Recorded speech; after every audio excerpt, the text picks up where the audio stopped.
Jaganmohan Reddy గారుతో travel కావడానికి ముందు నేను విన్నాను, నిజమేనా కదా, జస్ట్ కరెక్ట్ మీ, ఏబిఎన్ రాధాకృష్ణ గారిది ఒక వీడియో చూస్తుంటారు నేను, చాలా చాలా చాలా వైరల్ అవుతూ ఉంటుంది. ఆయన పిల్లోడు మీకు డబ్బులు ఎక్కడి నుంచి వచ్చినాయి, మీరు రిపోర్టర్గా ఉండి ఛానల్ ఎలా పెట్టారు అని మాట్లాడడం, అది మీరా? ఎస్, నేనేనండి. నిజమేనా? నేను గాయత్రి విద్యా పరిషత్ కాలేజ్ ఆఫ్ ఇంజనీరింగ్ కొమ్మాది మధురవాడలో నేను ఇంజనీరింగ్ చేశాను. ఆ రోజు ఆ యంగిస్తాన్ కార్యక్రమం మా కాలేజీలో జరిగింది. ఓహో. దానికన్నా ముందు అది రెండో ప్రోగ్రామ్ యంగిస్తాన్ నాకు తెలిసిన, అందుకన్నా ముందు విజ్ఞాన్ కాలేజ్లో చేశాడు ఆయన. సెకండ్ ప్రోగ్రాము మా కాలేజ్కి రావడం జరిగింది. అప్పుడు నేను ఇంజనీరింగ్ సెకండ్ ఇయర్ సిఎస్సి బ్రాంచ్లో చదువుతున్నాను. ఈయన అందరినీ చాలా, ఇతను ఏదో పెద్ద గాంధీ మహాత్ముల్లాగా, ఇతనేదో మరో సుభాష్ చంద్రబోస్ లాగా, దేశాన్ని ఉద్ధరించేటటువంటి నాయకుల్లాగా ఇతను ఒక్కడే మనసిప్పి మాట్లాడేటట్టు, ఆ మాటలు చూస్తూ ఉంటేనేమో పేరు గొప్ప, చేతలు చూస్తేనేమో ఊరి దెబ్బ. ఈయన తాలూకా వ్యవహారాలు ఏంటంటే చరిత్ర ఎప్పటికీ మర్చిపోదు కదా. సో అప్పుడు ఖచ్చితంగా ఈయన్ని కూడా నిలదీయాలి, ఈయన సమాజాన్ని నిలదీస్తానని చెప్పి ఎవరో లీడర్లు తీసుకొచ్చి ఈయనకు నచ్చిన రాజకీయ పార్టీలు బాకాలు, నచ్చలేని రాజకీయ పార్టీలకేమో కిందకి లాగే ప్రయత్నాలు, ఒక ప్రోగ్రామ్ను అడ్డు పెట్టుకుని ఒక జర్నలిజం అనే ముసుగులో యువతని అమాయకులను పిచ్చోళ్ళను చేస్తూ సమాజాన్ని ప్రభావితం చేసే అంత బిల్డప్లు ఇస్తున్న ఈ బిల్డప్ బాబాయ్కి అసలు రంగు బయట పెట్టాలి, ఆయన గుట్టు ప్రజలకు తెలియజేయాలని చెప్పి ఇంజనీరింగ్ టైంలో ఇంత ఆలోచించాలి. ఎస్, ఎందుకు సార్, ఇంజనీరింగ్ మా ఓటోకే వచ్చేసింది, మనం ఆలోచించకపోతే ఎవరు ఆలోచిస్తారు? నేను అందులో నేను చిన్నతనం నుంచి రాజకీయాల్లో ఉన్నాను. మీరు పూర్తి కాంగ్రెస్ పార్టీలో ఉన్నారు కాబట్టి శత్రువుగా చూస్తూ ఉన్నారేమో ఫస్ట్. నో, శత్రువుగా ఎవరిని చూస్తాం? ప్రత్యర్థి రాజకీయ పార్టీని చూస్తాం. జర్నలిజాన్ని ఎప్పుడు జర్నలిజంగానే చూస్తాం. జర్నలిజాన్ని, I'm very sorry to say this, మధ్యవర్తిత్వాన్ని గౌరవంగా తెలుగు భాషలో అంటాను కానీ బ్రోకరేజంగా మార్చినటువంటి వ్యక్తి ఏబిఎన్ రాధాకృష్ణ గారు.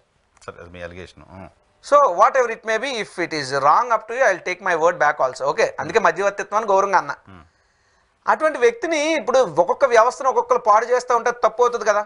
ఎవరో ఒకరు ఏదో సందర్భంలో నిలదీయాలి, నిలదీయకపోతే అది అలవాటుగా మారుతుంది.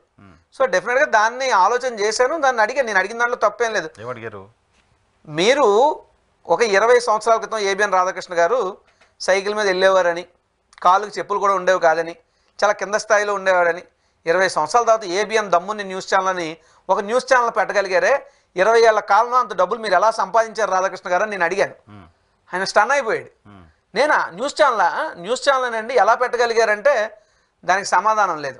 రెండో ప్రశ్న ఏమడిగానంటే, అప్పుడు ఎన్టీ రామారావు గారికి వెన్నుపోటు పొడిచే కుంభకోణంలో భాగంగా చంద్రబాబు నాయుడు గారి వైపు 10 మందో 15 మందో ఎమ్మెల్యేలు కూడా లేకపోతే 70 మంది ఉన్నారు, 80 మంది ఉన్నారు అని తప్పుడు రాతలు రాసి మీడియా రంగంలో అవినీతిని ఆరంభించింది మీరే అని చెప్పి మీపై ప్రధానంగా ప్రజల నుండి ఆరోపణలు ఉన్నాయి, దీని మీద మీరు సమాధానం చెప్పండి అన్నాను. ఎవరని ఆయన గాబరా పడిపోయాడు. మూడో ప్రశ్న, అసలు ఎమ్మెల్యేలను హోటల్లో నిర్బంధించి వాళ్ళతో బేరసారాలు నడిపింది మీరే అని మీ మీద ప్రజలు అనుకుంటున్నారు, దీని మీద అభిప్రాయం చెప్పండి అన్నాను. ఆయనకు ముచ్చామట్లు పట్టేసి చాలా గాబరా పడిపోయాడు.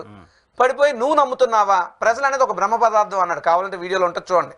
ఒక జర్నలిజం నడిపేటటువంటి జర్నలిస్ట్కి ప్రజలను భ్రమ పదార్థంగా అంటే అంత చులకన భావన ప్రజల పట్ల నీకుంటే నువ్వు చేసే జర్నలిజానికి విలువే ఉంటుంది. ఆన్సర్ చెప్పలేదు ఆయన, చెప్పాడు.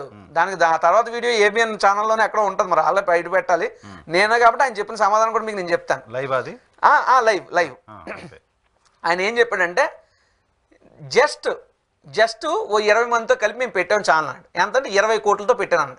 జస్ట్ 20 కోట్లు అనగానే ఆ రోజు ఆ స్టూడెంట్స్ వచ్చిన రియాక్షన్ ఇప్పటికీ ఆ వీడియో ఉంటుంది ఎవరి దగ్గర ఉన్నా సరే.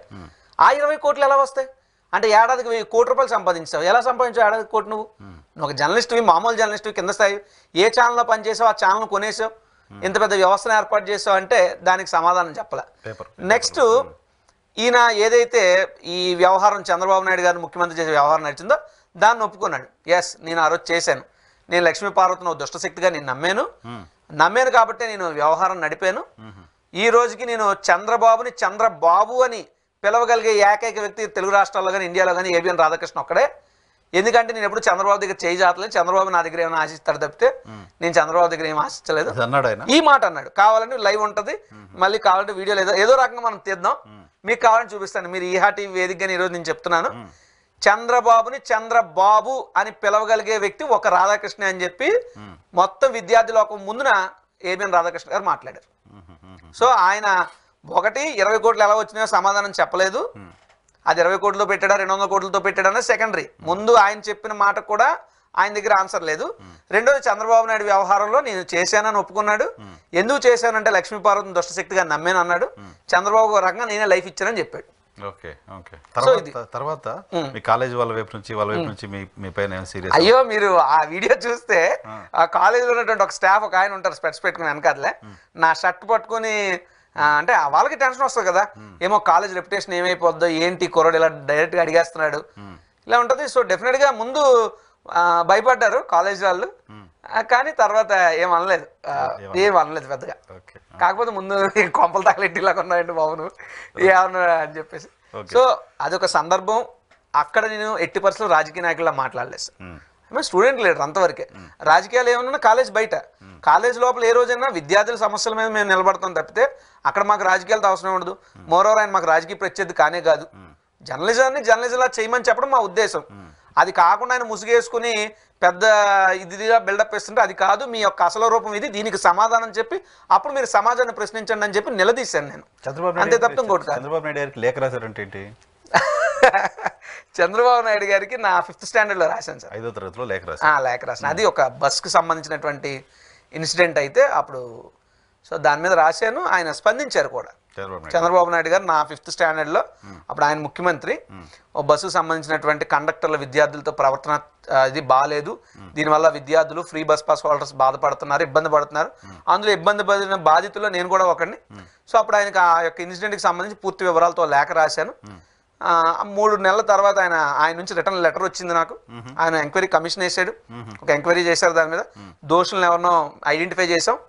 ఆ తర్వాత వాళ్ళని కూడా సస్పెండ్ చేస్తామంటే అది వద్దు, వాళ్ళకి జస్ట్ ఈ సోకాల్డ్ వృద్ధులతోనూ వికలాంగులతోనూ చిన్నపిల్లలతోనూ ఫ్రీ బస్ పాస్ ప్రభుత్వ యొక్క సబ్సిడీతో బస్సులో ప్రయాణించిన వ్యక్తులతో ఉదారంగా గౌరవప్రదంగా ఏ విధంగా ప్రవర్తించాలో వాళ్ళకు కొంత చెప్పండి అని చెప్పడమే మా ఉద్దేశం తప్ప వాళ్ళని సస్పెండ్ చేయమడం కాదని మేము కూడా ఆ రోజు చెప్పడం జరిగింది. ఇది లాంగ్ బ్యాక్ ఇప్పుడు నా 5వ తరగతిలో సార్, మేబీ 99 to 2004 మధ్యలో ఇన్సిడెంట్ అయ్యి ఉండొచ్చు ప్రాబుల్. అంతే. సో ఉందా లెటర్ దాచిపెట్టుకున్నారా? ఉంటుంది సార్, లెటర్ అయితే పోలేదు కాదు, ఇల్లు మారుతూ ఉంటాం కదా, ఇంటి దగ్గర ఎక్కడో దగ్గర లెటర్ ఉంటుంది. ఇప్పుడేమో మీరు రోజు చంద్రబాబు నాయుడు గారి పైన టీడీపీ పైన విమర్శలు చేస్తున్నారు. చంద్రబాబు నాయుడు గారు ప్రభుత్వం నేరుగా చంద్రబాబు నాయుడు గారు రెస్పాండ్ అయ్యారు కదా, దట్ ఈస్ గుడ్ కదా సార్. ఒకటి ఎప్పుడన్నా ఏ మనిషికైనా, మీకైనా నాకైనా ఎవరికైనా సరే ఒక కాయిన్కి ఉన్నట్టు హెడ్ అండ్ టైల్ రెండూ ఉంటాయి, బోత్ బూన్ అండ్ బేన్ ఉంటాయి. సో ఆయన మంచి చేస్తే మంచి చేశాడు అని చెప్తాను, చెడు చేస్తే చెడు చేశాడు అని చెప్తాను. బట్ ఒక మనిషి 1% మంచి చేసి 99% తప్పులు చేస్తే ఆయన మంచోడు కాదని అంటాం తప్పితే జనరల్గా పాస్ మార్క్ అయినా సరే 35% దాటాలి కదా, అంతే కదా. రైట్. అయితే లేటెస్ట్ పాలిటిక్స్లోకి వద్దాం. Right sir. ఏంటి ఆంధ్రప్రదేశ్లో 7 నెలలు అవుతోంది కూటమి సర్కారు, ఎలా ఉంది?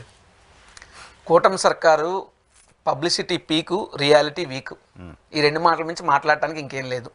కేవలం వాళ్ళ ప్రచార ఆర్భాటాలు, వాళ్ళ మీడియా సోకాల్డ్ పత్రికల బ్యానర్ ఐటమ్లు తప్పితే పబ్లిక్కి వచ్చిగో ఇది చేసాం అన్నది లేదు. ఏం చేస్తున్నారంటే ఎవ్రీ మంత్ పెన్షన్స్ ఇస్తున్నారు, అదేవిధంగా జీతాలు వేస్తామంటున్నారు. ఆ జీతాలు కూడా ఎవరికి 1st తారీఖులు పట్టలేదు. ఒక రకంగా చెప్పాలంటే మా వైజాగ్లో ఉన్నటువంటి స్టీల్ ప్లాంట్ జీతాలు దాదాపు 3-4 నెలల నుంచి ఆగిపోయినటువంటి పరిస్థితులు, చాలామంది వీఆర్ఎస్లు పెట్టి వెళ్ళిపోతున్నటువంటి పరిస్థితులు, అదేవిధంగా వాలంటీర్స్ ఉద్యోగాలు లేనటువంటి పరిస్థితి. ఉద్యోగాలు అని అనకూడదు, వాలంటీర్స్ అనేటువంటిది ఒక గౌరవ వేతనం ఇచ్చేటటువంటి సేవా దృక్పథంతో చేసేటటువంటి పని.